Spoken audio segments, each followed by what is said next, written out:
Hey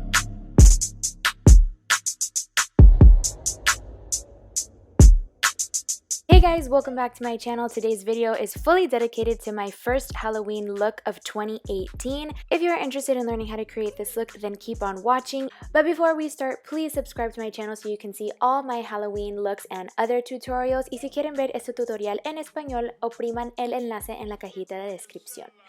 So here I already had my skin nice and prepped and we're ready to move on to the brows.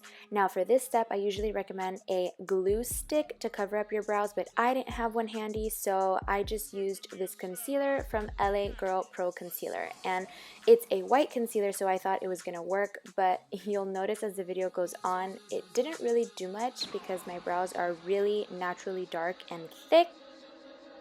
But regardless, I decided to set my work with this translucent setting powder in hopes that it would cover it up. And technically this part I didn't really have to show to you guys, but I wanted you to see my entire struggle to cover up my brows. And I ended up being able to cover them up a little bit throughout the video, so don't worry. Moving on to foundation, I'm taking these two foundation shades in 03 and 05 from the brand Japanesque, and I am just blending that all over my face with a beauty sponge, and this one is from Aesthetica Cosmetics. I also wanted to use this foundation stick from L'Oreal, and I don't remember the exact shade, but it was kind of light to try to cover up my brows. But again, it didn't do too much, but you know, I left it in here just so you guys could see the entire process. For concealer, I'm using these two concealer shades from the Last and Foundation Concealer from Wonder 2, and the shades are 10 and 20, and I'm just concealing all the normal concealer areas, as well as prepping my eyes and again trying to cover up my eyebrows a little bit more. Once I used this beauty sponge from Aesthetica Cosmetics to blend out all the concealer, I decided to go back in and bake with the Aesthetica Cosmetics translucent setting powder. I really wanted to bake my brows so that they wouldn't move throughout the makeup process. I baked my eyelids so that concealer could set and I would be ready to apply any shadow, and of course I baked the regular areas under my eyes, my laugh lines, my chin, and right under the contour line as well. So to set the rest of my face and get rid of the excess baking powder, I'm taking this Urban Decay All Nighter setting spray setting powder, and it happens to be waterproof, and I'm using a Morphe fluffy brush to do this exact process. But you guys know I love a bright under eye, so I'm taking this MAC Studio Fix powder in the shade NC40 and this dome-shaped brush from Morphe, and basically using that to take the excess translucent powder away and brighten up my under eye. Now that we're done with the face, let's move on to the eyes. So I did do this eye off camera just to make sure I had all the steps ready to go to show you guys, and the first thing that I did was take this red shade from the Cute AF, otherwise known as the Yes Please palette from ColourPop, and begin to stamp it on all over my eyelid, kind of creating a smoky eye. Once I finished up stamping on the product, I did take a fluffy brush and make sure that everything was nice and blended out. So now I'm taking this Marron paint palette, and this step is optional, but I think using the paints made this look so much better. They are water activated, so make sure you have water handy. So I took this orange shade and started painting it onto my eyebrow just to create that orangey fire look. Now I'm taking this mini Urban Decay Naked Heat palette. It's actually called Naked Petite Heat, which is so cute, and I'm using this orange shade to set that orange paint that we have going on. And then I hopped into the orange shade from the ColourPop palette we originally used because I just felt like this orange was a little bit more bright and I wanted it to be super pigmented. I'm taking this fluffy brush from Morphe and blending the orange and red shades in this area of my eyelid to make sure that there are no spots without eyeshadow on the lid, and making sure everything is blended. So with this yellow shade and a flat shader brush from Sophie Cosmetics, I'm going to start drawing on a little bit of a triangle shape. It makes more sense if you look at what I'm actually doing, and for this I'm just basically packing on the product and matching it up with the other side. This look requires a lot of blending because there are 3 different bright shades, so I'm blending the outer edges right now. And then I'm taking this Wonder 2 Super Stay Liquid Eyeliner and basically making these squiggly lines and these little highlights on my brows. And this is what's really going to give it the effect of fire, which if you haven't noticed, this is what the look is. And I'm repeating this exact step with this goldish yellow liquid liner, again from Wonder 2.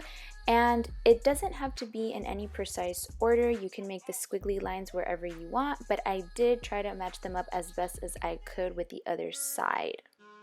This part is a little tedious, so just take your time with it. Don't rush it. Just get creative. Now that the basic part of my eyelid is done, I am going to apply these lashes. I realized it was so much easier to apply the lashes before the red confetti versus after, and you'll understand why in a second. Now that my lashes are on, I took this Too Faced Wrapped in Pink Glamour Dust, which is basically a reddish pinkish glitter, and I applied it all over my eyelid without any glitter glue with my finger. And this is where you can stop the fire look if you don't want to add the confetti, but if you do, then keep on watching. So I'm taking a little bit of Vaseline or petroleum jelly and applying it all over my lid, and this is giving that wet eye look feel to it, as well as acting as a glue for the confetti. And you guys could get any sort of confetti or big glitter chunks. These are from Party City, and I did take a little scissor and cut some pieces up to make sure that they fit on the eye. Now this part I did have to speed up because it was really long and tedious, and there's no specific way that you should apply these. You kind of just have to go at your own discretion, and as you could see, I was going back and forth from the right eye to the left eye to make sure they were matching up. So the eyes are pretty much done, and I'm hopping into this Pure Midnight Masquerade palette and adding some of this bronzer shade to my cheekbones to create a really pronounced contour.